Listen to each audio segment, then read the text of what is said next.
'Twas the night just after the last crop harvest. The tavern was full to the brim of drunken regulars, merchants, mercenaries and peasants, human and non-human drinking the night away. The barkeep, dwarven kind, could barely keep up with the orders of mead if not for his rather plump human wife. The busy atmosphere only intensified as the bard in a rather colorful dress began to sing a drinking song. The tavern bursted into singing, tapping of boots and tables to the beat. The bard finished his series of songs and finally the tavern started to quiet down. 6 figures were sitting at a large corner table drinking and talking. A draconian, reptilian-like non-human with thick skin serving as a natural armor. The draconian had a necklace made of bones wearing nothing but a loincloth to cover his extremities, a club made of bones and wood sat beside him. A well-deserved drink for a hard-earned victory, cheers, he says, raising his cup over his head. The others raised their cup as well. A dwarven warrior, head to toe in heavy armor, sporting a 2-handed pickaxe at his back. Dwarves are non-human, characterized as stubborn, hard-headed, but known for being loyal and strong, but most importantly their large beards. Ha ha ha, he bellowed, 'twas quite the adventure my lizard friend, especially that monster, he was hard that one, he continued. It was a golem, dwarf, and it was your fault awakening it from its slumber, said the Fae. The Fae, non-human well known for their long ears, characterized as proud and often rude people, their archery and nature summons are second to none, a bow in its back made of lumber only found in Fae land, a quiver of its hip, inside were arrows that shimmers lightly in the dark, armored with leather and chainmail for easier movement and protection. It would not have even noticed us if not for your clunky armor, thank the emerald we had the paladin else we would have been flattened, continued the Fae. 'Twas nothing, only did what was needed, as my goddess commands me, the paladin says proudly, as he gestured to his heart looking to the sky. He was a grog, a certain species of trolls characterized by their rock-like skin and thick hide. He was by far the largest like a giant, especially him donning his armor with the crest of the Order of Truth, a human order, his induction into the order is a mystery itself. But I was merely tanking its attack, we must praise the thief for weakening it, your poison needle daggers must have worked wonders, he says, praising the thief. What you mean? Me useless in fight, I was bug needle, says the thief sheepishly, squatting on the bench while caressing a gold coin. A common trait in goblins, short non-human species with long ears, dark green skin with large black eyes and razor-sharp teeth. Most goblins are mischievous and gold-driven. Sorcerer spell was great, kill giant easy, he says raspily. That spell rather drained my supply, though I must admit, even I did not expect such power, says the sorcerer. She was a fairy, a subspecies of Fae, half the size of a normal Fae but lives longer than them. They are characterized by the butterfly-like wings in their backs, they are more attuned with their natural magic. Well whatever, to us and our victory. The draconian shouts. Aye, the others shouted back. The party drank, talked and ate. I have wondered, lizard, I have heard that your kind only makes clubs made of the bones of enemies you have defeated, is this true? Asks the dwarf while sipping his mead. That is true my friend, it is how we honor the vanquished. Do all dwarves use pickaxes like you do? The draconian asks, drinking the last of his mead.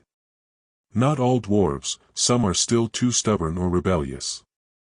The god king of dwarves held the pickaxe that killed the great dragon Phoria. That is why most call the pickaxe our god weapon, good for mining too, answers the dwarf, picking a piece of bread and dipping it in the soup in front of him. God weapons? I am unfamiliar of the term, says the Fae. Aye, god weapons are the earliest, most used and most effective weapons your ancestors wielded. I reckon the Fae's god weapon is the bow, says the dwarf. Nay, I believe that our god weapons are both the sword and bow, after all ancient heroes wielded both to defeat the Lord of the Dark, smugly says the Fae. What about you goblin? Do you have a god weapon? Asks the draconian. Knife, small, easy wield, most prefer, says the goblin in broken sentences. And I'm guessing magic, says the dwarf glancing at the fairy. Magic, For as long as we can remember, answers the fairy. Well, my order tells of freedom of weapons, thus my god weapon are all that I can wield, proudly stated the paladin. The group continued to talk about many more topics. Before long the tavern slowly became more and more quiet as the patrons went home.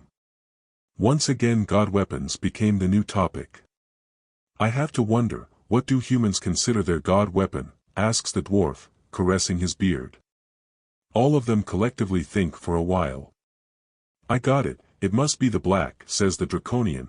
After all, the humans rather love using the black to blast their enemies to pieces from afar, he elaborated.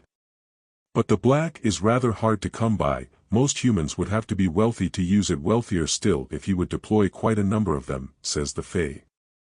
Swords, I have seen human swordmaster that could rival Fae ones, suggested the Fae. Same thing, expensive, and far too hard to produce en masse, answered the dwarf.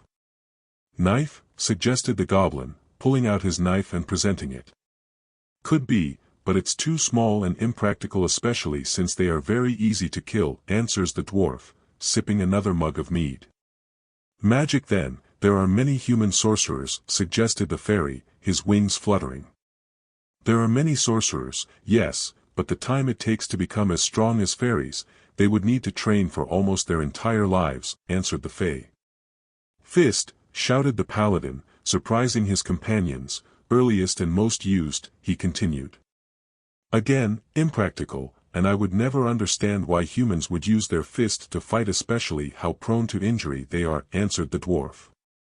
Suddenly a soft laugh could be heard from the corner of the room. There was a human barely seen, his hood covered most of his face, hot plate of food and mug of mead on his table.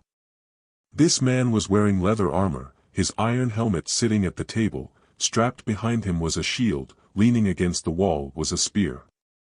The group all looked towards the stranger. What seems to be amusing humans, asks the dwarf, putting down his mug. Forgive me, but I couldn't help but overhear your conversation, says the human. The party looks to themselves before asking the question. What do you think of humans, are any of us correct, asks the Fae, his ear twitched in anticipation. Earliest, most effective and most used, says the human under his breath, putting his fingers under his chin. Well, I have to say it would be the spear, answered the human. Elaborate, asks the Fae. The human leaned back, taking a sip of his mead before speaking again. The spear is one of the oldest weapons used by humanity. It's versatile, effective, and can be made with relatively simple materials. In essence, it is a stick with a tip. In the earliest days, humans would sharpen a stick, harden it in the fire, and use it for hunting and defense. The spear allows for both melee and thrown for ranged combat, giving it a distinct advantage. The dwarf nodded thoughtfully.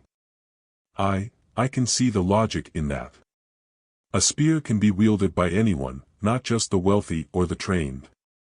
Exactly, the human continued. And over time, it evolved. Spears became more sophisticated, with metal tips and balanced shafts. Formations of spearmen with long spears held off cavalry. The Black Plains is an example of how effective the spear is against cavalries. It wasn't just a weapon of the elite, it was a weapon of the common folk, too. The draconian scratched his chin. But what about the sword?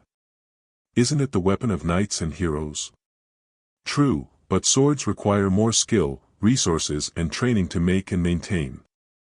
They became symbols of status and nobility. The spear, on the other hand, remained a practical and widespread tool of war and hunting.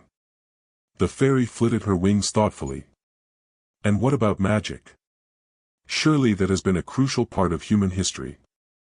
Magic is powerful, no doubt, the human agreed. But not everyone can wield it. It takes years of study and practice.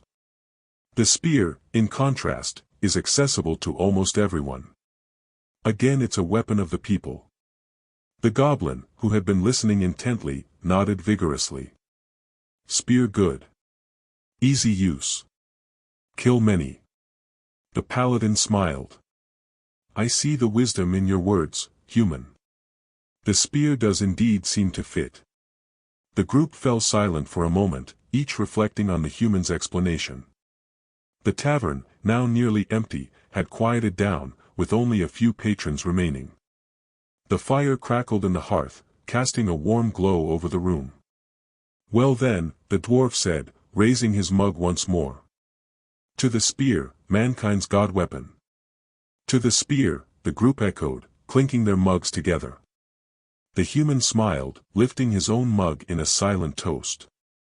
As they drank, a sense of camaraderie settled over the table, binding these diverse adventurers together in their shared respect for the weapons and traditions that had shaped their lives.